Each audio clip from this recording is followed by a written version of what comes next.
착고에 든든히 채웠더니 한밤중에 바울과 실라가 기도하고 하나님을 찬송하며 죄수들이 듣더라. 이에 갑자기 큰 지진이 나서 옥토가 움직이고 문이 곧 다 열리며 모든 사람의 매인 것이 다 벗어진지라. 간수가 자다가 깨어 옥문들이 열린 것을 보고 죄수들이 도망한 줄 생각하고 칼을 빼어 자결하려 하거늘 바울이 크게 소리질러 이르되 내 몸을 상하지 말라, 우리가 다 여기 있노라 하니 간수가 등불을 달라고 하며 뛰어 들어가 무서워 떨며 바울과 실라 앞에 엎드리고 그들을 데리고 나가 이르되 선생들이여 내가 어떻게 하여야 구원을 받으리까 하거늘 이르되 주 예수를 믿으라, 그리하면 너와 내 집이 구원을 받으리라 하고 주의 말씀을 그 사람과 그 집에 있는 모든 사람에게 전하더라. 그 밤 그 시각에 간수가 그들을 데려다가 그 맞은 자리를 씻어주고 자기와 그 온 가족이 다 세례를 받은 후 그들을 데리고 자기 집에 올라가서 음식을 차려주고 그와 온 집안이 하나님을 믿음으로 크게 기뻐하니라. 아멘. 신앙생활을 하다 보면 때로는 우리가 하나님을 사랑하고 그분의 뜻대로 살려고 발부둥을 쳐도 우리 인생에 캄캄한 밤이 찾아올 때가 있다는 것을 우리는 경험해서 알 수 있습니다.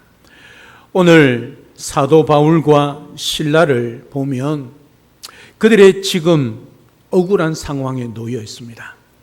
마게도냐로 와서 우리를 도우라오는 성령 하나님의 환상을 보고 순종하여 빌립보까지 내려갔습니다.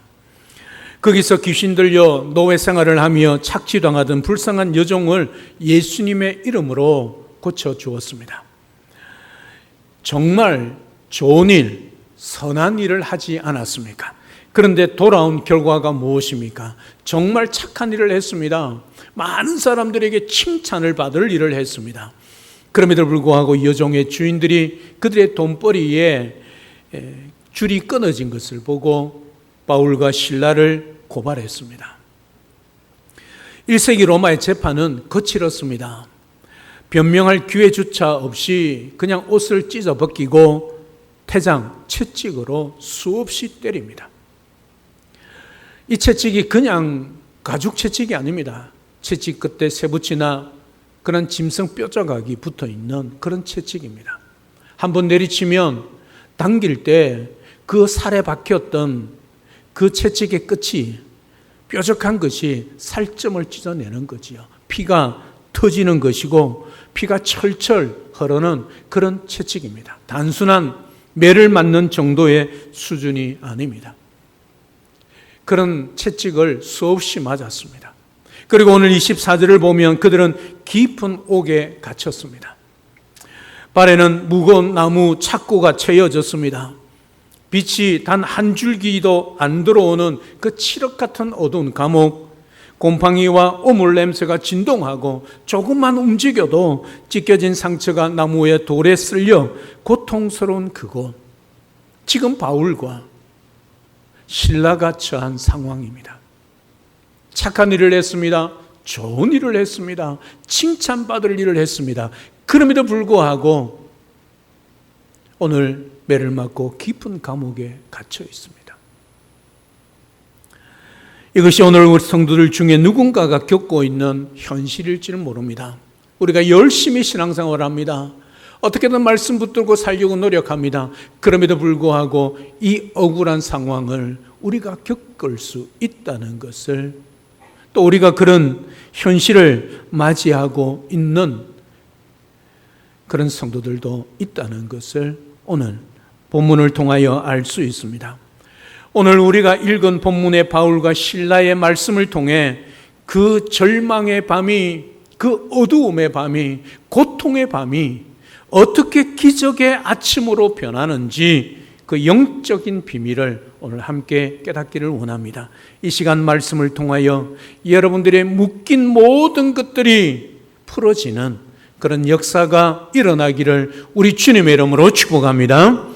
할렐루야. 오늘 바울과 실라처럼 억울한 깊은 옥에 갇혔을 때에, 내 발에 억울한 착고가 채여졌을 때에 우리는 무엇을 해야 할까?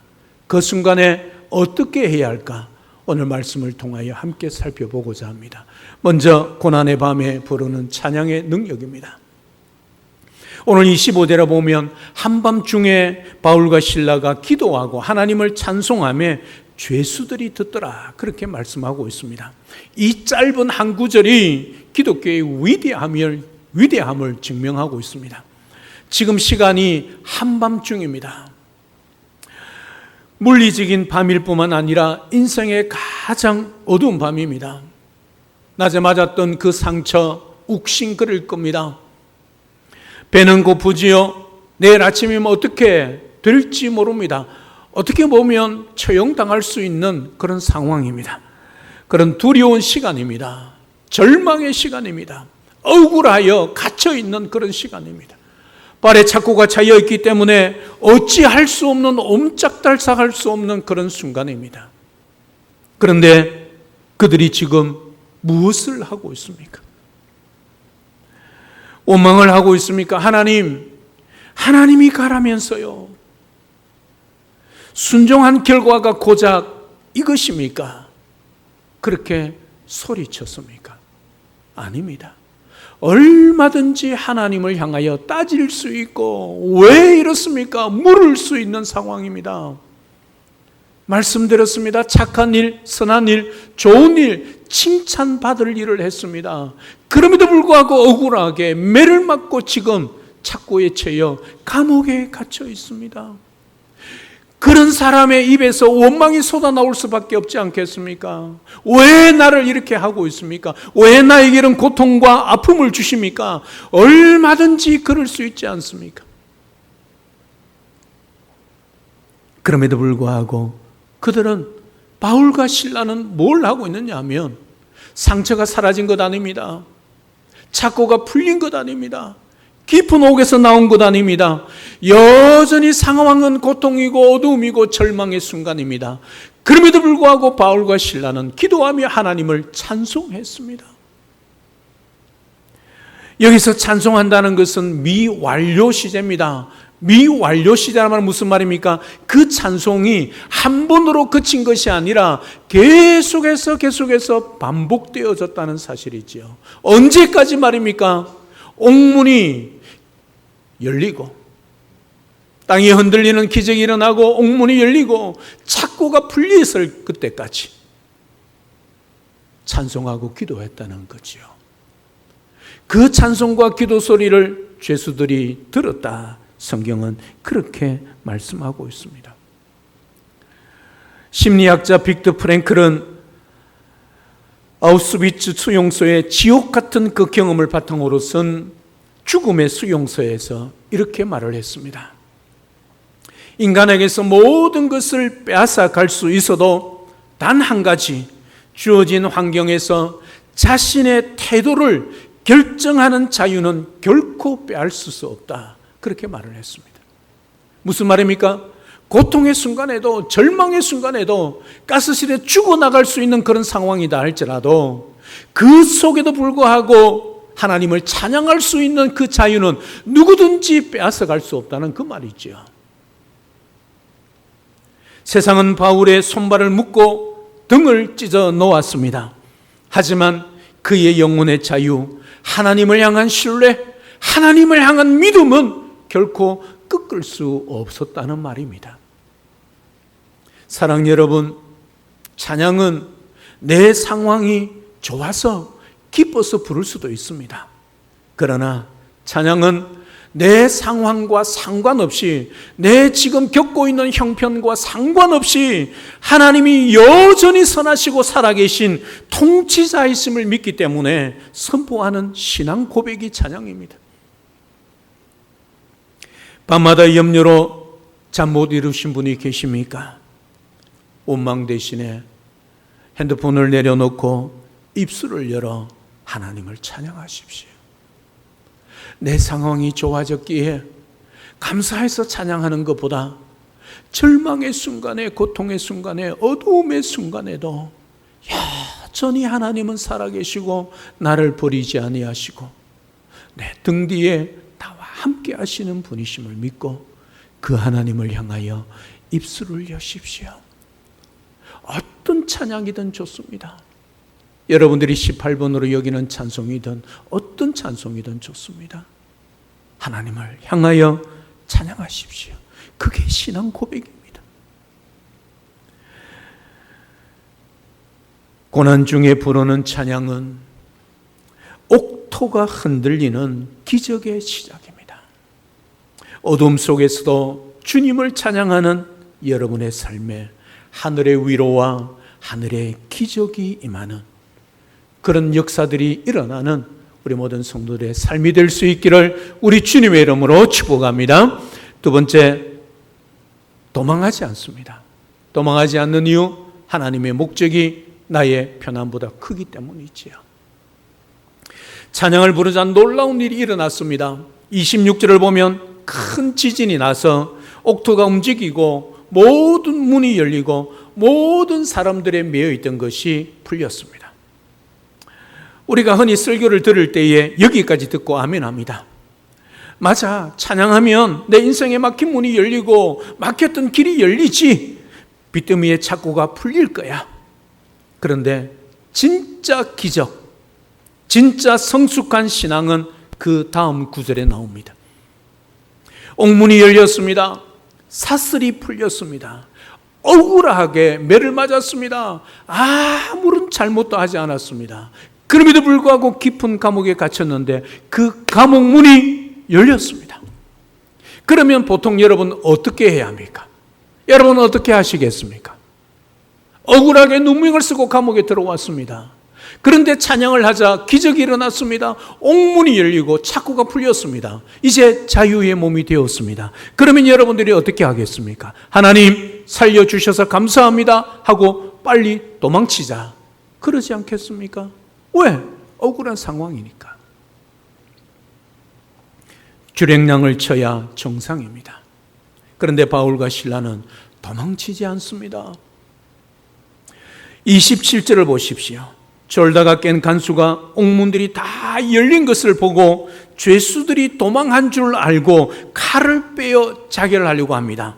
왜요? 그 당시 로마법에 보면 죄수를 놓친 간수는요, 그 죄수의 형량 대신 받아야 했기 때문입니다. 여러분, 간수가 알지요? 옥문이 열렸습니다. 아, 이제 다 도망갔구나.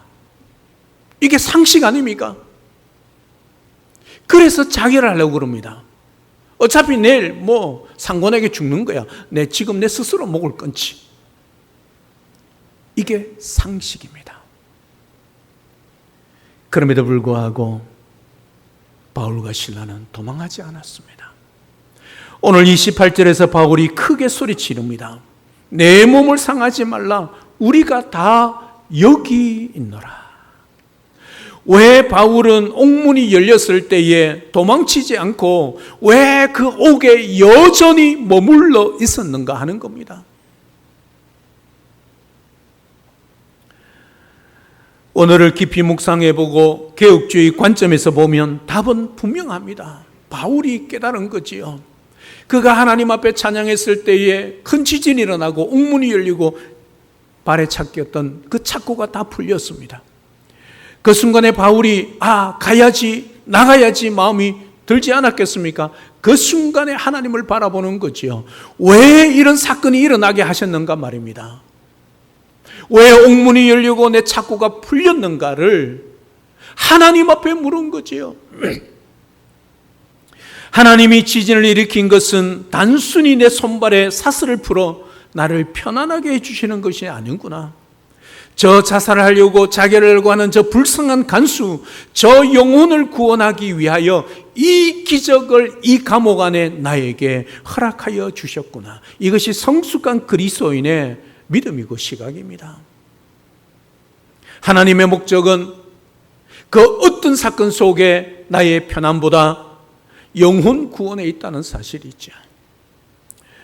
초기 위대한 교부 요한 크리스토돔은 핍박을 받아 유배를 떠날 때에 그가 이렇게 고백했습니다. 황후가 그를 죽이려고 어떻게 하든지 애를 썼던 그때입니다. 그가 고백하기를 황후가 나를 쫓아내면 나는 엘리야처럼 될 것이다. 엘리야가 광야 로뎀나무 아래 그렇게 있지 않았습니까? 그리고 바다에 던지면 나는 요나처럼 될 것이다.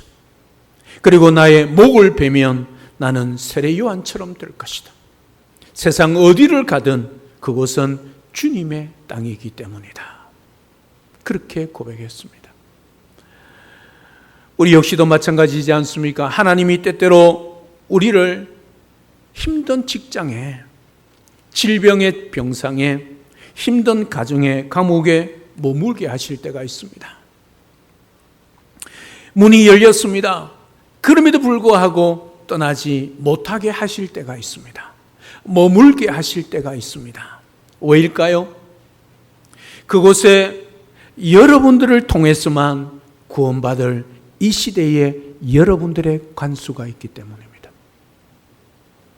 여러분들이 만나야 할 간수가 있기 때문입니다. 여러분의 인내와 사랑을 통해서만 주님을 만날 수 있는 영혼이 그곳에 있기 때문입니다. 여러분의 안위를 넘어 하나님의 구원 계획을 바라보며 여러분이 서 있는 그 자리를 사명으로 바꾸어가는 그런 은혜가 있기를 주님의 이름으로 축복합니다. 바울이 그 감옥에 자유로 몸이 되었음에도 불구하고 머물러 있었던 것은 그 간수의 영혼 때문입니다. 그 한 영혼을, 그 가정을 하나님이 구원하시려는 계획이 있다는 것을 알고 자유롭게 풀렸음에도 불구하고 여전히 그 감옥 안에 머물러 있었다는 거지요. 그리고 그 간수를 만나고 위대한 복음을 선포하고 있는 것을 보게 되어집니다. 사랑 여러분, 때로는 우리가 억울한 일을 당했을 때에 우리를 하나님이 기억하시고 풀어주셔서 자유롭게 함에도 불구하고 여전히 그 자리를 두실 때가 있습니다. 왜 그럴까요? 나를 통하여 오늘 바울이 만났던 이 간수처럼 내가 만나야 할 간수, 내가 만나야 할 영혼이 있기 때문에 그 영혼을 구원해야 하기 때문에 하나님께서 머물게 하신다는 거 기억하시고, 기억조차 하기 싫고 정말 고통스러운 그 자리를 알지라도 머물러 여러분들이 만나는 한 영혼 한 영혼들을 우리 주님께 인도할 수 있는, 그래서 하나님의 뜻을 이루어가고 그리고 사명을 이루어가는 그 자리가 저주 절망의 자리가 오히려 축복의 통로의 자리로 바꾸어가는 그런 우리 모든 성도의 삶이 될 수 있기를 우리 주님의 이름으로 축복합니다. 이제 마지막 세 번째, 영혼을 살리는 구원의 복음입니다. 이제 말씀의 절정입니다. 자기를 하려던 간수가 등불을 달라고 하며 뛰어들어갑니다. 무서워 떨며 바울과 실라 앞에 엎드립니다. 그리고 역사상 가장 위대한 질문, 가장 근본적이고 본질적인 질문 던집니다. 오늘 30절에 선생들이여 내가 어떻게 하여야 구원을 받으리까? 여러분, 간수가 압니다. 상식 이상의 상식을 벗어난 행동을 바울과 실라가 하고 있는 것을 아는 거지요. 그래서 바울과 실라가 무엇 때문에 여기 왔고 무엇 때문에 감옥에 갇힌 것을 알기 때문에 간수가 엎드리는 거지요. 내가 어떻게 하여야 구원을 받으리까? 오늘날 우리 사회를 보십시오. 물질적으로는 역사상 가장 풍요로운 그런 시대를 우리가 살고 있습니다. 스마트폰 하나면 전 세계와 연결됩니다. 아니, 스마트폰은 이제 통화를 넘어서 내 개인 모든 것이 거기 다 들어있는 거지요. 그러나 우리나라는 수년째 OECD 자살률 1위라는 참담한 현실 속에 있습니다. 청년들은 방에 고립되어 스스로 외부에 출입을 하지 않고 40대 50대 가장들은 삶의 무게에 짓눌려 빌립보 간수처럼 스스로 목숨을 끊으려 합니다. 겉으로는 멀쩡해 보여도 속으로는 내가 어떻게 살 수 있을까? 내가 어떻게 해야 이 지옥 같은 삶에서 구원을 받을 수 있을까라며 피를 토하며 묻고 있는 이 시대의 간수들이 우리 곁에 지천으로 널려 있습니다.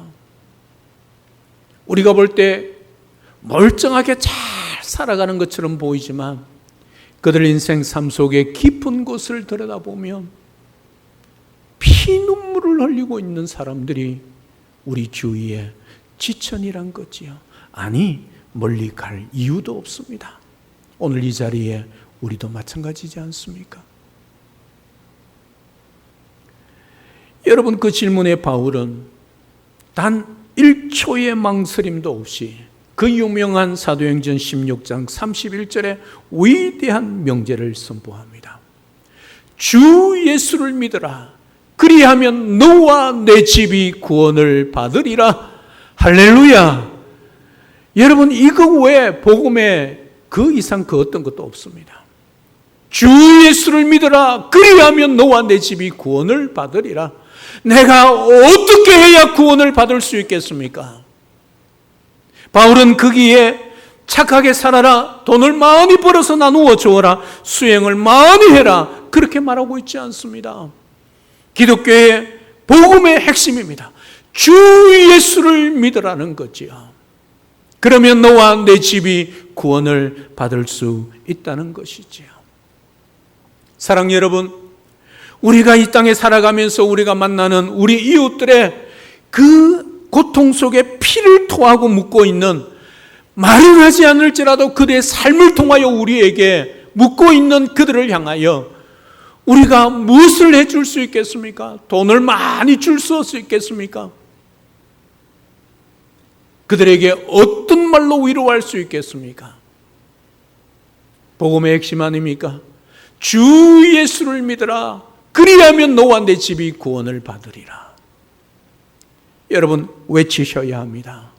그들을 향하여 듣든 듣지 않든 부르짖어야 합니다. 왜냐하면 예수 그리스도의 이름이 그들의 모든 삶을 역전시킬 수 있기 때문입니다. 여기서 구원은 단순히 상황이 나아지는 것이 아니라 죄와 사망의 권세에서 완전히 건져냄을 받는 영원한 구원, 영생을 말합니다.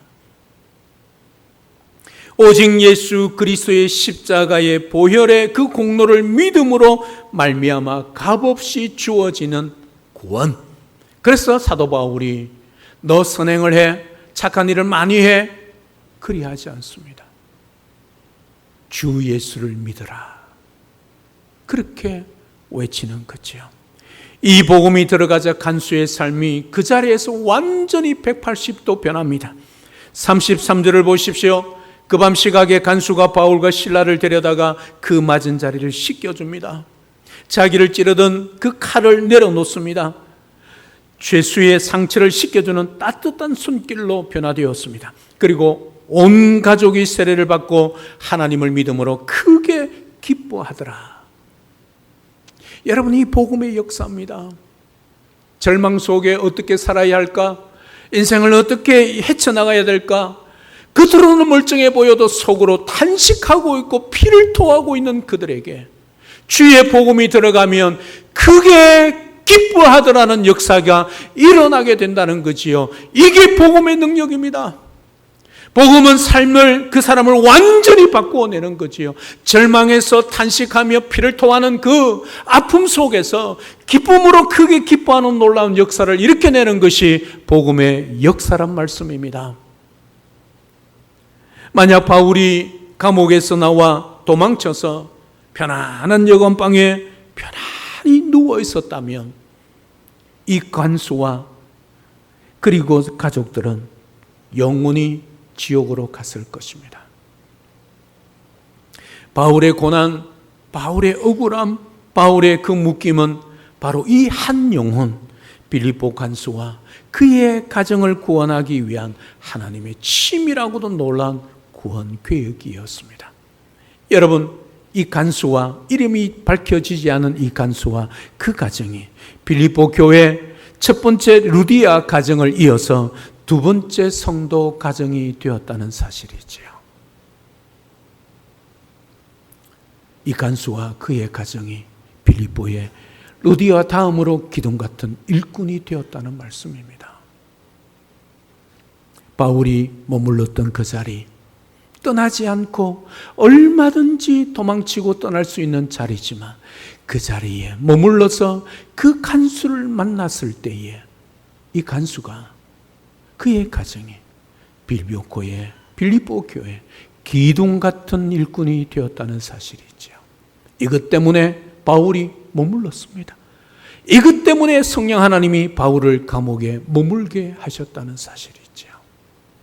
바울의 편함, 바울의 풀려남, 바울의 자유보다 더 중요한 것이 한 영혼 한 영혼의 구원이었다는 것을 오늘 말씀을 통하여 우리에게 말씀해 줍니다. 사랑하는 여러분, 우리의 삶의 고난이 누군가를 살리는 십자가의 통로가 된다는 사실을 믿으시기를 바랍니다. 이 세상에 그 어느 누군들 고난을 좋아할 리가 없습니다. 고난은 다 피하고 싶습니다. 하지만 우리 그리스도인은 적어도 고난을 당할 때 단순한 육체적인 고통과 정신적인 근심에서 고난을 허락하신 하나님의 뜻을 찾을 수 있어야 합니다. 오늘 바울처럼 말입니다. 그 감옥에서 억울하게 매를 맞고 그 피 터진 상처에 쓰라린 아픔 깊은 밤 한밤중에 원망 대신에 오히려 하나님을 향하여 기도하고 찬양할 수 있었다는 거지요. 왜요? 하나님의 뜻을 알았기 때문이지요. 하나님의 뜻을 찾으면 내 지금 당하는 그 어떤 상황, 그 어떤 환경 속에서도 오망하고 불평하는 대신에 오히려 하나님 앞에 기도하고 찬송할 수 있는 삶이 된다는 겁니다. 그러면 그 고난 가운데서도 하나님의 뜻을 이루며 그 고난이 누군가를 살리는 구원의 통로가 된다는 것을 오늘 또 깨닫게 되어집니다. 하나님께서 우리에게 고난을 주시는 것은 단순한 고통을 당하라고 하는 것 아닙니다. 예수를 잘 믿는다고 고난이 우리를 피해가는 것 아닙니다. 발부둥 쳐도 고난은 당합니다. 고난은 나쁘고 죄를 많이 짓는 세상 사람만 당하는 것이 아닙니다. 예수를 잘 믿어도 이 고난은 피해갈 수 없습니다.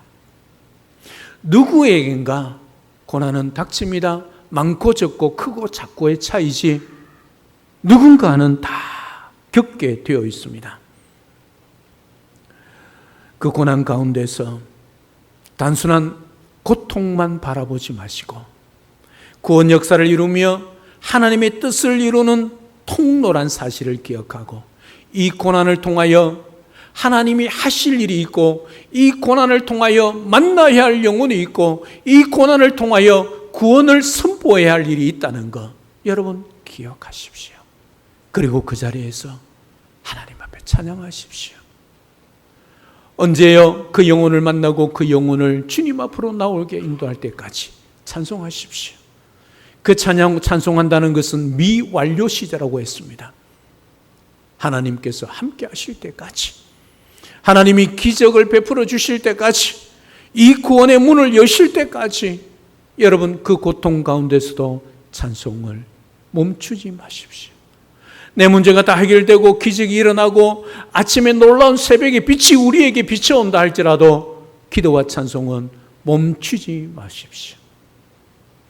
우리의 상황 가운데 언제나 무엇을 하든지 어떤 곳에 있든지 어떤 일을 당하든지 우리 주님 앞에 기도하고 찬송할 수 있는, 그래서 그 절망의 어두움의 순간을 기적의 놀라운 축복으로 이루어내고 그 하나님이 나와 함께 하심을 경험하고 더 기뻐 감사하고 찬양할 수 있는 그런 우리 모든 성도님들 다 될 수 있기를 주님의 이름으로 축복합니다. 제 말씀을 맺습니다. 오늘 여러분들을 올가매고 있는 착고가 무엇입니까? 여러분을 가두고 있는 감옥이 있습니까? 절망하지 마십시오. 주님이 함께 하십니다. 그 가운데서도 기도하시고 찬송하십시오. 절망의 밤에 한밤중에 우리의 기도와 찬양 우리 하나님이 들으십니다.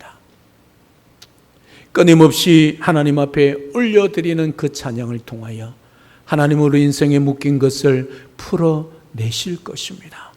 오늘 바울과 실라에게 그렇게 하셨던 것처럼 이 말씀을 우리에게 주신 것은 우리의 삶에도 그리하실 것을 말씀하시는 거지요.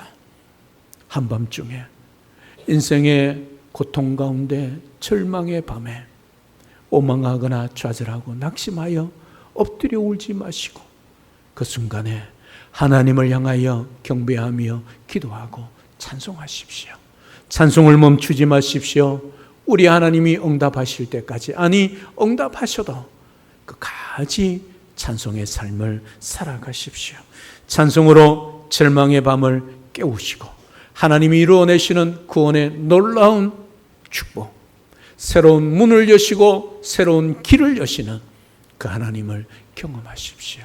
그리고 떠나지 마시고 그 자리에 머무십시오.